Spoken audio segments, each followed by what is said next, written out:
Bonjour Monsieur Biojani. Bonjour. Merci d'être venu sur le plateau de GoTV TV. C'est un plaisir pour moi d'être ici avec vous. Notre première question, c'est de nous donner vos impressions en tant qu'invité principal à ce forum qui a sa première édition.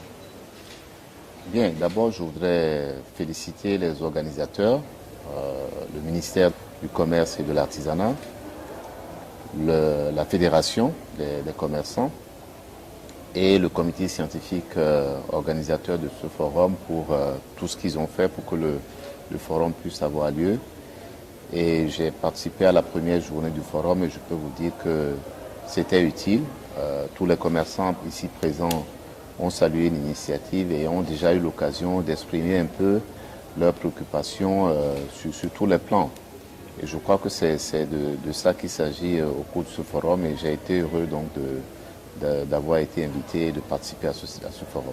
Vous nous avez un résumé de votre première intervention hier. Une des préoccupations majeures des commerçants et donc des participants à ce forum, c'est l'accès au financement, l'accès aux services bancaires, l'accès aux services financiers des commerçants. Donc j'ai eu à parler de cette problématique-là, à dire les contraintes qu'il y a, les problèmes endogènes à la profession commerciale elle-même, et de l'autre côté, les contraintes qui ne dépendent pas de cette profession. Et puis, dans un deuxième temps important, j'ai indiqué aux commerçants les pistes qu'il y a pour se financer, et en particulier les institutions qui sont à leur service en cette matière. Notamment, j'ai parlé des établissements de microcrédit qui étaient largement représentés à cette session, les banques qui n'étaient pas venues, les institutions de financement des fonds propres, notamment les fonds d'investissement, et enfin la bourse régionale des valeurs mobilières qui offre quand même des opportunités aux commerçants, en tout cas les plus importants et les plus grands. Alors, vous en tant que président du Fonds africain de garantie, qu'est-ce que vous proposez comme modèle pour le développement des commerçants, en Côte d'Ivoire particulièrement? Écoutez, déjà vous savez que les commerçants ont une place très grande dans la production dans ce pays et de façon générale en Afrique. Tous nos pays, en particulier la Côte d'Ivoire, mettent au cœur de leur stratégie de développement le développement du secteur privé. Et qui dit secteur privé dit commerçants. Ce sont eux qui sont les plus prospères, ce sont eux qui ont les moyens et ce sont eux qui peuvent investir, qu'il s'agisse dans le secteur commercial ou d'autres secteurs. C'est à eux qu'il faut faire confiance. Et donc tout ce qui peut contribuer à lever les obstacles à leurs activités est bon à mettre en œuvre. Et de ce point de vue-là, je vois essentiellement les différents acteurs que sont le gouvernement, d'abord, avec au cœur le ministère du Commerce, et ensuite donc les institutions financières qui ont besoin donc de se mettre davantage au service de ce secteur-là et des activités commerciales. Et enfin les commerçants eux-mêmes, parce qu'il y a des contraintes qui relèvent de leur propre responsabilité, notamment tout ce qui concerne la mise en conformité aux règles, l'inscription aux différents registres, le respect des règles concurrentielles et des règles fiscales. Voilà, disons, les trois niveaux de responsabilité qui sont indispensables si on veut que le commerce prenne une place plus importante. Mais elle est déjà importante, la place qui est occupée par le commerce dans ce pays.